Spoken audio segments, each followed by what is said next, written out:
Hi, I'm Julia. What you're about to hear is a piece of writing by my mother, Sylvia Baumgarten. She started her blog, Life Lessons from an Old Bitch, in her 80s. Sharp, funny, opinionated, and deeply alive. I don't agree with everything she says, but I agree with most of it. And more than anything, I believe her words invite conversation. So I'm sharing them here, not as answers, but as openings. Lesson 6, Thursday, September 18, 2014.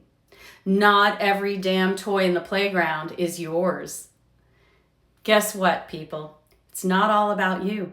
When I was a little girl, growing up in the countryside, I would look at the innumerable stars in the sky and feel small and humble. When I married a man from New York and moved there, I would stand on a street corner in Manhattan, gazing at the hundreds of people who passed by and experience the same sense of my proper place in this world.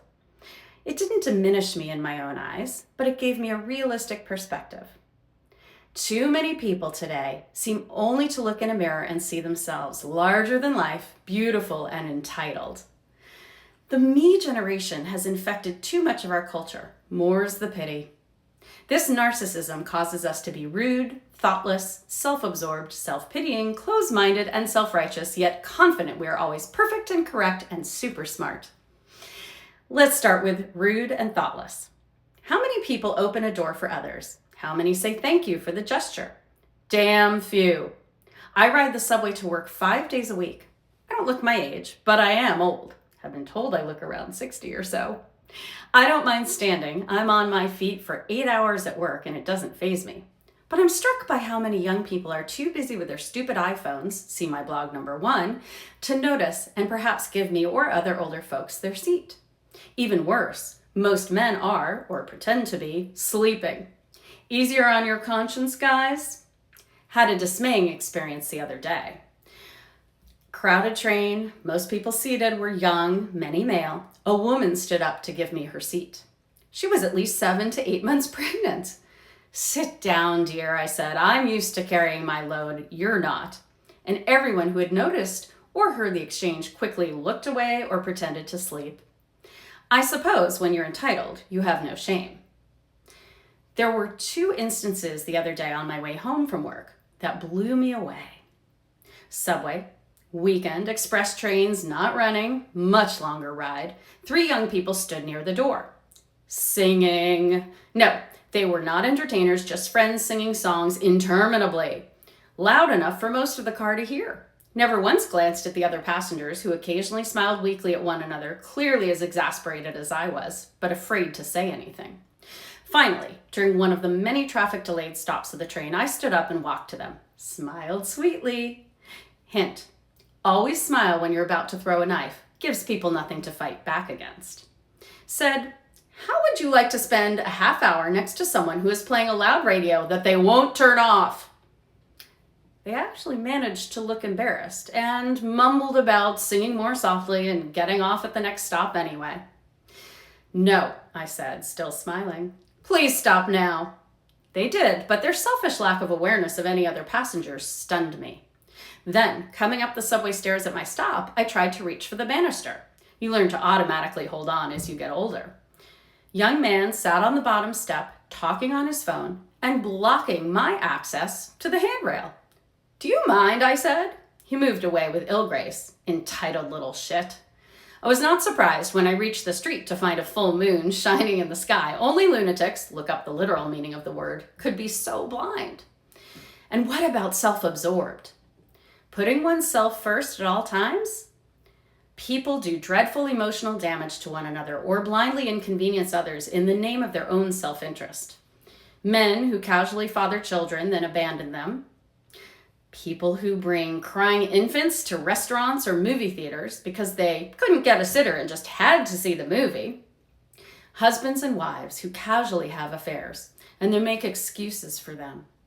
So long as they can excuse their behavior with high-flown words and phrases like self-fulfillment, expressing my inner self, or seeking my true path, society tends to condone such rationales. Words and phrases such as responsibility, duty to others, delayed gratification, consideration, and self-sacrifice are seemingly banished from today's lexicon. In today's successor to the do your own thing movement, it's only important to follow your own dictates, never mind the landscape littered with innocents that you hurt or annoy along the way. I remember the first time I noticed this subtle change in people's behavior. Many years ago, I was telling a friend, some 15 years younger than I, a story of my days of early motherhood. She had a toddler herself. Labor Day was approaching. My husband was a struggling young lawyer, and with 3 children, we had very little money. We were going to spend the holiday weekend with my parents, and there was to be a formal dance at their country club.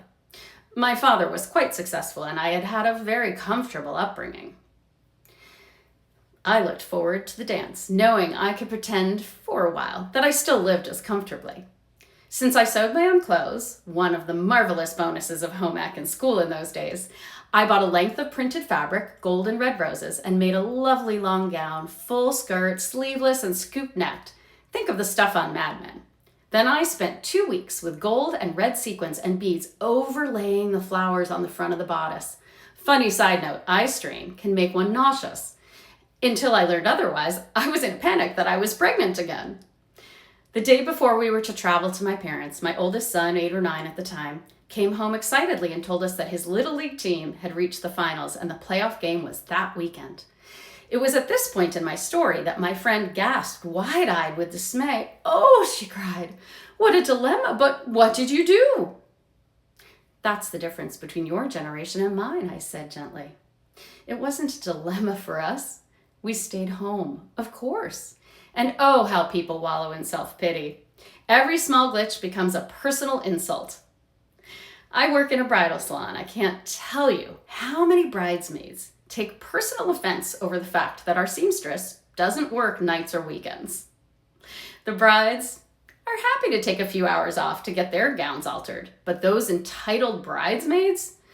What do you mean she can't work on weekends? I'm a very busy woman."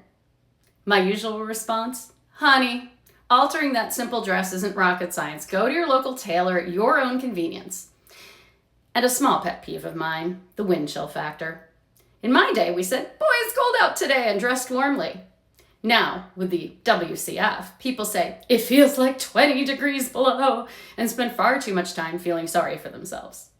The late Robin Williams is reported to have said, "Cocaine is God's way of telling you that you have too much money."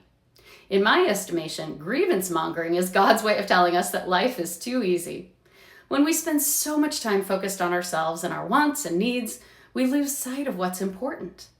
So share those toys, children, and look up from your navel-gazing once in a while. You'd be surprised how much more gratifying life can be when it's not all about you. This was a reading from my mother's blog, Life Lessons from an Old Bitch. If something in this resonated or rubbed you the wrong way, I'd love to hear from you. I've added my thoughts in the comments below. Leave a comment, start a conversation, and take what's useful. Thanks for listening and for keeping dialogue alive.